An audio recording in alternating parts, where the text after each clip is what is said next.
Hey. Good morning. How you all doing out there? Hope you had a good night. This is God Concept Podcast. I'm your host, Mr. Pagan. There's new music called Beauty too. Beauty is available on all streaming platforms right now. One of my favorite new tracks. But besides that, let's get down to business. Let's get down to the story at hand. What do I have to tell you guys? I've been doing a lot of research. So, in the next day, today and tomorrow, you're gonna get two podcasts from me. You're gonna get 2 episodes from me, where I talk about multiple things, mainly my situation and what I've been going through, and also what I found out about Cuba and the American government and the CIA and the mafia and all that stuff. Hence the background, right?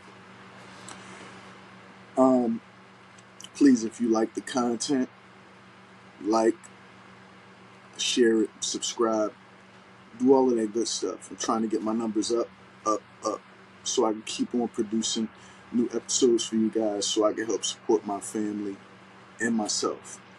Also, if you're online and you see the GoFundMe, I was supposed to post it today. If you see my GoFundMe, go on there, drop whatever you can. Anything is greatly appreciated.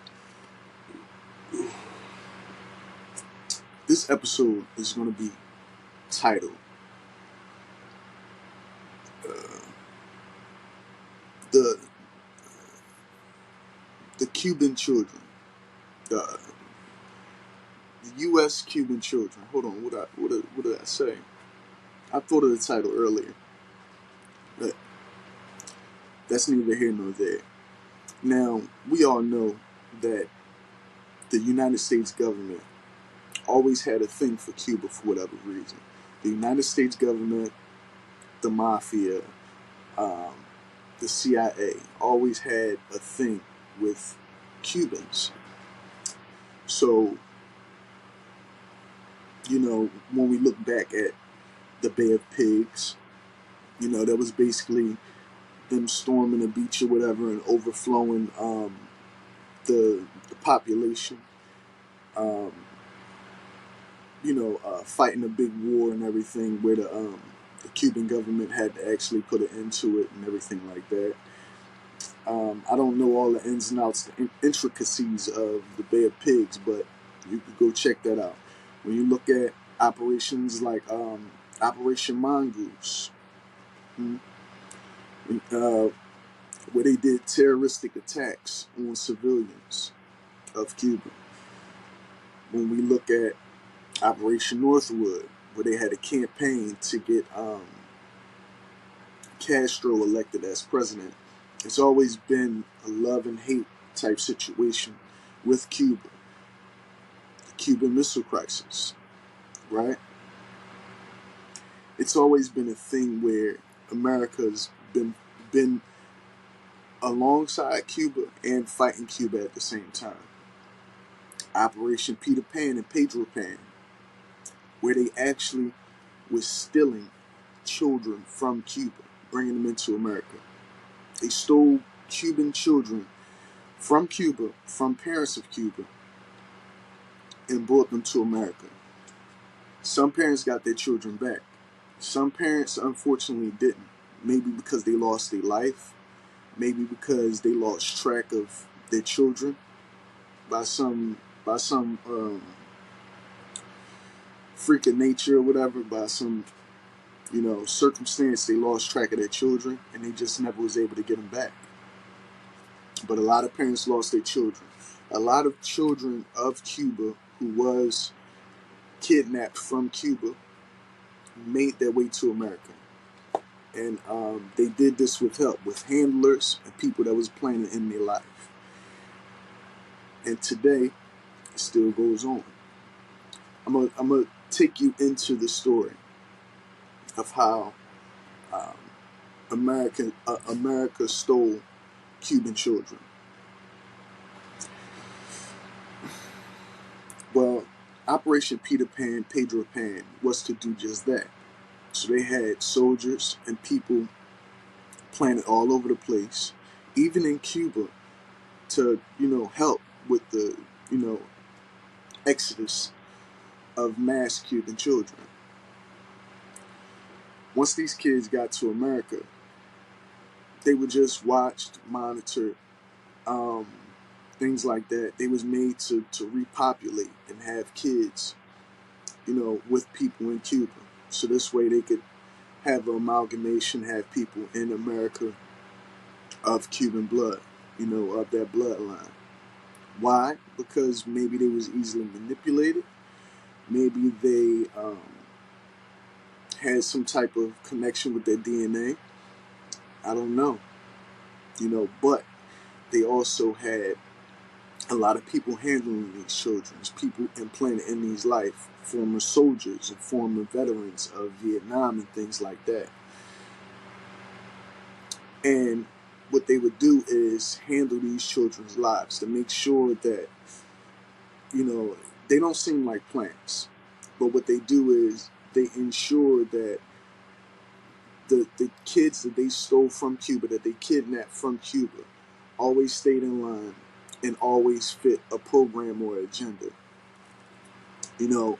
The U.S. government, they don't like to get their hands dirty. So they like to use, the CIA don't like to get their hands dirty, and the FBI neither. They will, but under certain circumstances. When the secret operations taking place, they like to use the mafia for that job.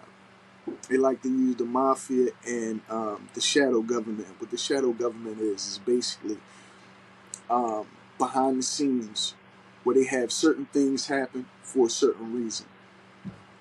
The shadow government is nefarious, yes, but it's not a secret organization. All the shadow government is when agencies of the government work together to make things happen to you, i.e., far as setting you up, falsifying police reports against you, planting drugs on you, having you do certain things that will make you look like a criminal, when in fact they're the criminal. When in fact that's exploitation, that's entrapment. When a government agent watches you and have you do something illegal, so this way they could document it and take that back to headquarters. And that's what they've been doing to a lot of Cuban Americans that they stole from Cuba and brought over here to America.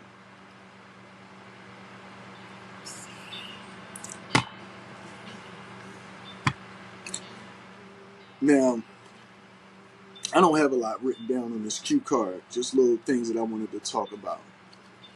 Now, throughout that time, they would do personal studies, personal tests, and different social studies on the children that they brought to America, that they stole from Cuba.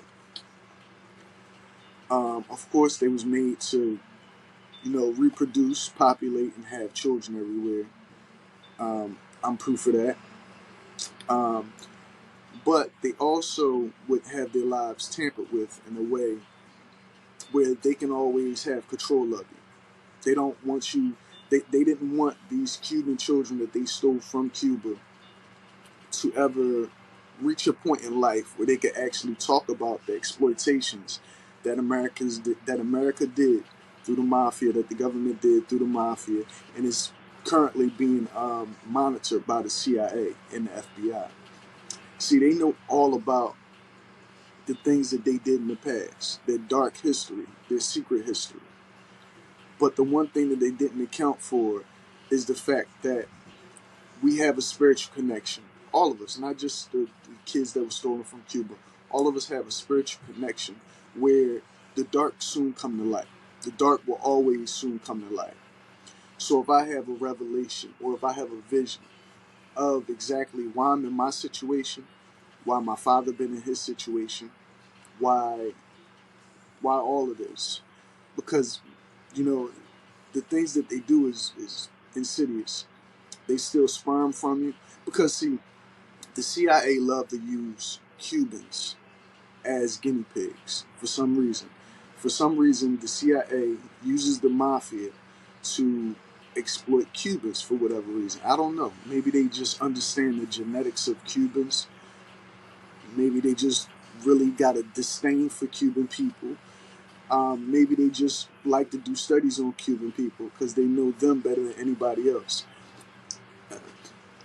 Everybody knows that the mafia in Cuba had a long-standing relationship where the mafia actually, in fact, invaded Cuba. Not like by force or anything, but they were over there at the hotels, sleeping with the Cuban women, taking their, money, bringing drugs into the country, having Cubans bring drugs out of the country and things like that for them, basically using them as mules or gophers or whatever. And that ran for a long time. In fact, it's still going on today, where they like to use certain people to do certain jobs, in certain places. So, I first stumbled across this information when my brother doing a podcast. My brother lost his life. My brother took his life, and for whatever reason, my grandfather called him Peter Pan. My grandfather's a vet, a war vet. He's not really my grandfather, but he's a guy that's been in my life, helped raise me. Vietnam vet, right? Supposedly. But he was also a handler in the plant. Well, he called my brother Peter Pan for whatever reason. And I couldn't figure that out. I said, why would he call him Peter Pan? He said, because of those tight little pants that he wearing. And I'm like, my brother never, I don't remember him wearing tight pants like that. Not to the point where you call him Peter Pan.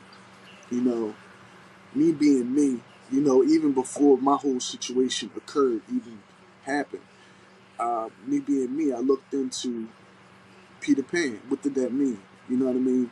For some reason, something told me, something in my mind, in my gut told me, look up Operation Peter Pan. And lo and behold, there it was. Operation Peter Pan was the stealing of Cuban children, right? It was Operation Peter Pan. To them, to Cubans, they know it as Operation Pedro Pan. But in America, we more so call it Peter Pan. But what it was the stealing of Cuban children, the kidnapping of Cuban children, and bringing them to America, and just putting them in population, putting them in foster care, letting certain people raise them, so on and so forth. So there you go. I want to go on with my podcast a little bit more, but people are waking up. There's a lot of movement in this house that I'm at, so I won't go too far with it. I appreciate you all viewing this short. I wanted this video to be real long, but I'm going to continue to, expound on this topic more and more as we go on. All right? But yeah, there's a lot that the United States government has done with Cubans, and they cover it up by letting their street team, i.e. the mafia, do their dirty work for them. So, that's that. While we at it, go check out the new music I just dropped. It's on all streaming platforms. I dropped one called In the End. You have Beautiful. You have Prophet. You have Talking to God. And you got Wake and Bake. Check them all out. Let me know what you think. Yeah. New books and commercials and all that coming. So, thanks for watching this short, brief history lesson on stolen Cuban children. The stolen children from Cuba. That's the name of the episode. Yeah. My name is Mr. Pagan. This has been God Concept. Peace.